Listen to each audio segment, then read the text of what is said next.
ബലരാമൻ സാറിനെ കണ്ടിട്ട് അദ്ദേഹം എന്തു പറഞ്ഞു? ബലരാമനാണ് തനൂജയുടെ അച്ഛനെന്ന് നാട്ടുകാരെ അറിയണമെന്ന് ഞാൻ പറഞ്ഞു. തനൂജയെ സ്വീകരിക്കുന്നതും സ്വീകരിക്കാത്തതും രണ്ടാമത്തെ കാര്യം. പക്ഷെ കാര്യങ്ങൾ എല്ലാവരും അറിഞ്ഞിരിക്കണമെന്ന് എനിക്ക് പറയേണ്ടി വന്നു. എന്നിട്ട് ബലരാമനൊന്നും പ്രതികരിച്ചില്ലേ? ഇല്ല, പ്രതികരിച്ചില്ല എന്ന് പറയുന്നതിനേക്കാൾ പ്രതികരിക്കാനുള്ള ശക്തിയില്ലായിരുന്നു എന്ന് പറയുന്നതാണ് ശരി. അയാളാകെ അപ്സെറ്റായിരുന്നു.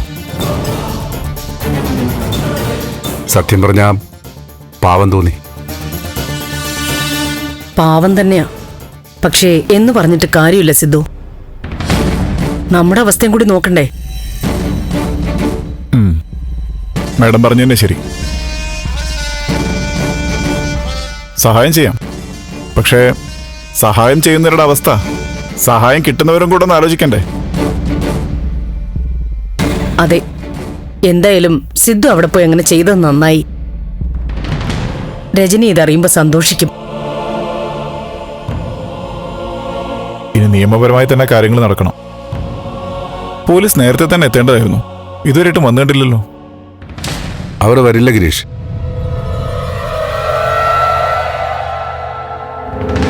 എന്താ സാർ?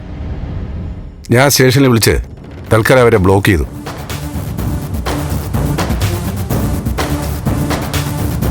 അതെന്തിനാ സാർ ബ്ലോക്ക് ചെയ്തത്? ഗിരീഷ്, ബലരാമൻ ഇന്നോ നാളെയോ ഒരു തീരുമാനം എടുക്കും. അതിനിടയിൽ തനൂജയുടെ അറസ്റ്റ് ബുദ്ധിമുട്ടാവും. എന്ത് ബുദ്ധിമുട്ട്? പല ബുദ്ധിമുട്ടുകളും ഉണ്ടാവും ഗിരീഷ്. രജനി ആശുപത്രിയിലായതിനേക്കാളും വലിയ ബുദ്ധിമുട്ട് വേറെന്താ സിദ്ധു? വേണ്ട മാഡം, ഇനിയൊരു തർക്കം വേണ്ട. എനിക്ക് ആദ്യമേ മനസ്സിലായി ഞാൻ പോലീസെ അറിയിച്ച സാറിന് ഇഷ്ടപ്പെട്ടില്ല എന്ന്. ഓക്കെ, നടക്കട്ടെ. ഗിരീഷ്,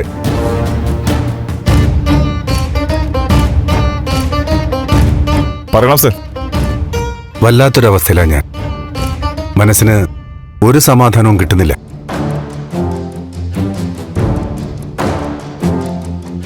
ബാക്കി ആര് ദേഷ്യപ്പെട്ടാലും എനിക്ക് പ്രശ്നമല്ല.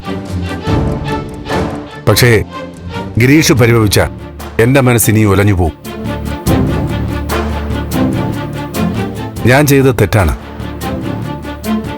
ഒരു മരുമകനോട് കാണിക്കേണ്ട മര്യാദ മറന്ന് പ്രവർത്തിച്ചു. അങ്ങനെ ചെയ്യേണ്ടി വന്നതാ. ഓക്കെ സർ, എന്നെക്കുറിച്ച് ആലോചിച്ച് സാർ വിഷമിക്കേണ്ട.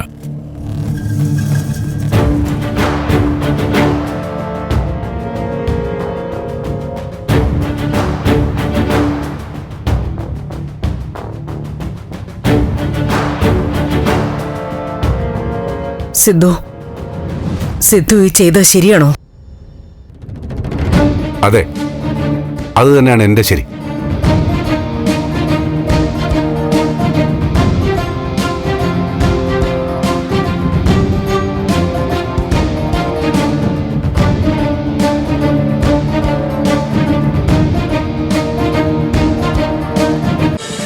ഫ്ലവേഴ്സ് ഒരുക്കുന്ന കാഴ്ച വസന്തം യൂട്യൂബിൽ പ്രേക്ഷകർക്ക് ലൈവായി കാണാം. ഫ്ലവേഴ്സ് കോമഡിയിൽ ജോയിൻ ചെയ്യൂ, ആസ്വദിക്കൂ.